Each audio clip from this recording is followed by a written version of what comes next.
Hello and welcome back to Empire of the Sun. And now we're going to resolve the combat that's going on down here in Burma. All this myriad number of combats.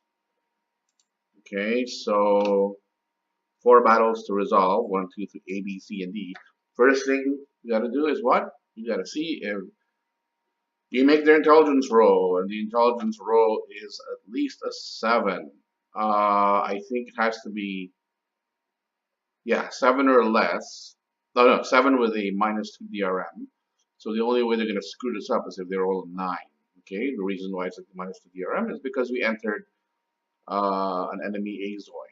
Okay, so the only way this screws up, the only way that Americans will screw this up is if they roll a 9 on the intelligence roll. And they rolled uh, 2. So no problem there. So now the Americans are going to, or the Allies are going to react, and they activate the SEAC headquarters. I think they'll activate SEAC. And the reaction is 1 plus 3 equals 4. 1 plus you don't add the logistic value, you add this value, the ops number of the card accused, plus the efficiency rating of the intercepting headquarters, which is 1 plus 3, 4. So you activate 4 units. And as expected, you're probably going to activate 1, 2, 3, and 4. Okay, these 3 vessels and this aircraft. And 1, 2, 3, 4. Okay, so we called that right. We called it exactly right. Okay, so what's he going to do? All right, so, okay, so he's decided to throw this air unit into here to battle him. Okay, and the Indomitable, which is this carrier, is going to battle him as well. Okay, okay, so that's A and A. So, and then the naval units are going to go here to B. They're going to battle the Wasp. The Warspite is going to battle the Congo. Okay, and let's see, what's he doing here? All right, and then he's going to just adjusting that. Okay, okay. Now he brings up the Hermes or the Hermes, depending on how you want to pronounce that. And I think that guy is going to throw his weight into this battle over here. Notice that these carriers are fighting from a distance because they have a range that goes to reach these. Like this guy's a range of 2, so he can battle here. Okay, this guy's a range of 2, so he can battle here. All right, all right. So that's what he does. There, see. All right, so now he's going to do battle A. Okay, battle A is this here against that over there.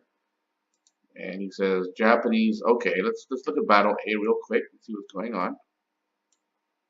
Okay, battle A looks like this. He's got this air unit, so that's 10 plus this guy, which is 20.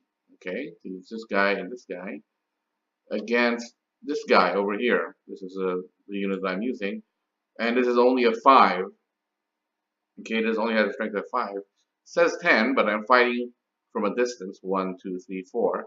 I'm 1, 2, 1, 2, 3, 4, because the extended range of this unit only has a regular range of 3, and so I'm fighting from the extended range. Hence, my attack strength is halved, so it's 5, and I can only get a critical hit, and the only way I can damage with a critical hit because this guy is a 10. This guy is also a 10 or a 12, I should say, and there's no way I can hit that unless I hit a critical hit. So that's a 9 for me. So, okay, so you can see the allies computing 20, Japanese. Okay, so JP AP order. So it looks like I rolled an 8, so I just missed a critical hit, and the allies roll a 4, which is a half result, if I'm not mistaken. So he does 10 points of damage against me, so that's going to be enough to flip me. Boom, there. Okay, that's what happens there. All right, so that should be battle A. And battle B, okay, is this battle down here with the Warspite in the Congo and the Hermes right here and this aircraft unit over there. So that one is also, okay, battle B. Japanese has 13 factors, allies have 24. Okay, so again, Japanese, since I'm the attacker, rolls first, so it's a 5-5. That's, I think, a half result each. By the way, if you don't believe me, let's take a quick look. The combat results table will appear. So they are enable combat results 5, both rolls 5. It's a one half, one half, one half result. Okay, it's a one half result. So after what, to play this off, and then if you memorize, get to memorize the results. So what was it again? Oh, battle B, right? So the Japanese um, inflict 17 hits. Allies inflict 13 divided by 2, 7 hits. Okay, so I didn't do any critical hits or anything like that. And so when I look at this, I go, okay, so he hits me for 34 divided by 2, 17, so he flips me and I don't do anything to him. Okay, okay, 7 to 17, he says, okay, so he flips me. I don't do anything to him, unfortunately. All right, so that's that. Okay, battle C. Okay, and battle C, it's Japanese 20, that's this guy here, bombing this fellow here. Okay, so it's unopposed. There's nobody helping him. There's nobody intercepting me. So I'm just going to go straight in as a do a bombing run against this guy. So I rolled a 7. Uh, 7 on a on the thing is a one half. It's a full result, or it's a 20 hits. So notice the 20 hits. He can only take 12, so he flips, and that's it. I can't. Okay, he flips, and that's it. I can't do any more because I don't have enough. I only put 20 hits on him, and he's already taken 12, and he's got 12 left, so I don't have enough points to reduce him. But also, it's the last step in the hex. And remember that in the last step of the hex cannot be last ground step in the hex cannot be removed by air-naval combat. All right? So you're going to have to go in the hard way with this thing. All right? Okay, you can't hit me back because it's air-naval combat. He has no naval, he has no air combat against me. So that's that. Get him. All right, so C is done, and now we have D. Okay. All right. Okay. The D battle is now the land battle down here. That's 38 factors against this guy, plus the air support here. I've air supported this thing here, so this should be a. I think it's an auto kill because technically. All right, let's take a quick look at the combat results table. Look at the combat results table. This time for ground combat. What are the what's DRMs? The diroll modifiers. The offensive player gets -2 because the defender's in the mixed hex. That's a mixed hex over there. But I have +2 because I'm the only guy with active air units. Okay, so it's +2 -2. It's a 0. Okay, so the worst I can do here is roll a 0. So it's 1/2. The worst I can do is 1/2. I have 38 factors. So the worst I can do in this grand battle is to do a 38, 19 hits, more than enough to kill this. So that's he's gonna say, oops, JP8. Okay, it doesn't really matter. What the heck? Oh, you know what he did? Oh, okay. Sorry. You know what he did? Because it is uncontested, this went in and bombed too. Okay, he bombed that as well. And a 3, if I'm not mistaken, gives me a half result. Okay, so it's just enough. Really? No? Wait a minute. Okay, that's 4. A 3 is a half result. Yeah, it's a half result. Half result of 8 is 4. So I should have been able to flip him here. Oh wait, he's a one-step unit. Is he a one-step unit? Yeah, he's a one-step unit. So I couldn't have hurt him if I tried. Okay. So there was no point in him doing the air naval combat. Okay, so ground GP auto. Okay, so he's dead automatically. Okay, this guy's dead automatically, as I said before. The worst I can do is hit with 19 hits. And so he dies automatically. In the allied player, he says, need critical hit. No, he doesn't, because that's not true, because the critical hit cannot hurt my guys, because critical hits is not part of ground combat. It's only air naval combat. So that's an error on his part. That's okay. He doesn't roll for it anyway, and he says, wait, well, not critical hit. If you understood what I meant, yeah, you made a mistake. It's okay. It's not a big deal. All right. So okay, so he's done with all that stuff, and he returns all his units. That guy dies. All the units go home. Aha! He plays a last-minute card here. Oh, what is this? He plays this reaction card. Okay, this is a special card. So let's take a good look at it, because we haven't seen this played yet in the game. And this is a submarine card. Okay, he has submarine card. Very sneaky one. All right. So he has this, and it says play during an offensive after combat against any active Japanese naval unit. Well, guess who's the Japanese naval? There is a Japanese active Japanese naval unit. That's the Congo. Or against any Japanese naval unit if no battle factors are declared during the offensive. Okay, so on a die roll of 0 to 7, the Japanese lose 1 naval step, and 8 to 9 there's no effect. Okay, so he takes a shot at the Congo to see if he sinks it. All right, so he takes a shot. So 0 to 7, he destroys the Congo completely, and he does. He gets a 1. Okay, too bad for the Congo. We lose him forever. Okay, so dead. Okay, too bad. And the thing here is that there's down here. You see this down here. It says draw 1 strategy card, and I suspect this is why he played this card. Draw 1 strategy card is he gets an extra card after he plays this card. He plays the card, and this card is gone forever. Removed from play if used as an event. He uses it as an event, so this card is gone forever. Okay, so an event removed from game, and then he draws 1 card. He says here, allies draw 1 card. So he's got an extra card in his hand now. Replace that one. Okay, so allies move allied cards drawn from 0 to 1.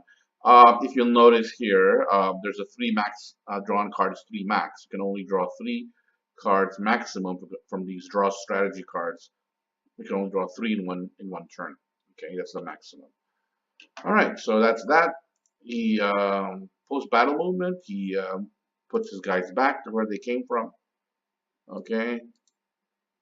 Okay. He puts everything back where he came from. He tells me, okay, why don't you back to you, which means go ahead and return your units. Okay.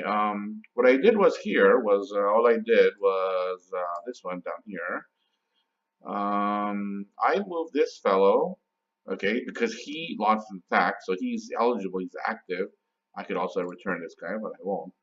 Move him somewhere else, but I won't because he'll just stay there. But this is the only guy I moved for post-battle movement. And what I did was I played 1, 2, 3, 4, 5, moved him here. 1, 2, 3, 4, 5. I moved him to Davao, and remember, it's a 3. I can move him 3 hops, and if I remember correctly, I think I moved him out of Palau. I can't move him anywhere else. Morotai is not yet Japanese. There are no Japanese naval bases down here. I'd like to be able to move him down here to contest this allied Azoi, but I cannot, so I'll just move him here. I'll just move him here, and then he'll to help with the. I would have liked to have moved him to Guam, but I don't have enough hops. Okay, so that's where he goes for post-battle. All right, so that's it. Okay, so obviously this card goes away. This card goes away because play as an event. Bye bye. We're done with that, and that's it. And now we await the card play of our enemy, of our opponent, and see what he does. Just to show you what I'm thinking, just to tell you what I'm thinking also, is that my feeling is that he's going to react to this here. He's going to want to defend Rangoon. He's going to want to defend it. And he's going to move troops in. He's probably going to move this Indian Corps in, all that good stuff. But we have something sneaky. Okay, we do have a card for that. I will play a reaction card this time. If he ever activates SEAC, then I will sneakily play this card as a reaction. Okay, that card is particularly nasty because just take a quick look. This is a nice card for us because it says that because it says can only be played in reaction to an offensive activated by the SEAC HQ. This guy here, and he's going to do that in order to react to my threatening Rangoon. Then it says cancels the SEAC HQ offensive. Okay, that means and the allies must reduce one full-strength Indian Corps. That means if he reacts, I play this card as a reaction, then he has to bring everybody back to where they started. It's like a canceled move in his part. And the allies must reduce one full-strength Indian Corps. So it's either this guy or this guy has to be reduced to half strength. Okay. And what's really cool about this is also a draw one strategy card this time. We're going to draw a strategy card. Of course, this is remove play from the remove play used as an event. So, all right, so we get to use Gandhi only once, but it's, it'll be interesting. So once this is removed, then we get to play again. We get to play again because we obviously canceled his move, so now it's our turn again. It's our turn, and I'm going to play, just because I'm sneaky that way, I'm going to play this card. And if you look at this card, it's really nasty. This is Colonel Tugi card. What it is a jungle warfare card. Any HQ, I'm going to probably activate the Saigon, this card, the South HQ card. I wish I could use a bigger card, but I cannot. And I have 3 activations plus 1, 4. I'm going to probably use this to activate this to attack here. I'm going to activate this to attack here. And I'm going to activate one of these guys, probably this, to attack this way. What's cool about this is A, it's a surprise attack. Okay, so he can't react to it unless he has a reaction card or an intelligence card, which he might have. That's okay. But here, the cool thing here is the bonus. The bonus here is that the final die roll modifier for us in any ground battle is +4. So that's regardless of anything that happens. The only thing he can do is probably send in air units and probably try to bomb us and hope to luck that he gets the critical hit. So hopefully that won't happen. Unfortunately, we can't intercept or do anything. We can't cover our attack with an air unit because it's Japanese ground units only can be activated. So okay, so if he activates SEAC, this is what we're going to do, and we're going to be really sneaky about it, and hopefully we'll be able to pull one over him and take out Rangoon, Manila, and Singapore all in one card. What if he doesn't do that? If he doesn't do that, then I might play another different card. I might play, I don't know, I might actually play this card. No, I might actually play this card, okay? And that card is interesting because that's I'll probably play it for the ops, 2 points. And well, what I can do is I can move this guy and then move him, activate this guy, and move him here, or move him here. Okay, so the question is, can the Americans intercept? And the question is, this guy can only move 10 because it's only a 2 card, and I don't think that's 10 hexes to here. So 1, 2, or 1, 2, 3, 4, 5, 6, 7, 8, 9, 10. So not quite enough to be able to intercept the state. I don't think he has any naval units that are even close to me to be able to interfere with this. So if he doesn't do that, I'm going to play this card. If he doesn't activate SEAC, I'm going to activate this, do the little raid reprisal for the ops, and move this 25th Army here to Bangkok as a invasion. And then eventually, if when the time comes, next turn, play Colonel Tsuji to go ahead and take this, and 1, 2, 3, 4 places, hopefully. Okay, so hopefully that all works out. We'll see, and thank you very much, and we'll see what our opponent does.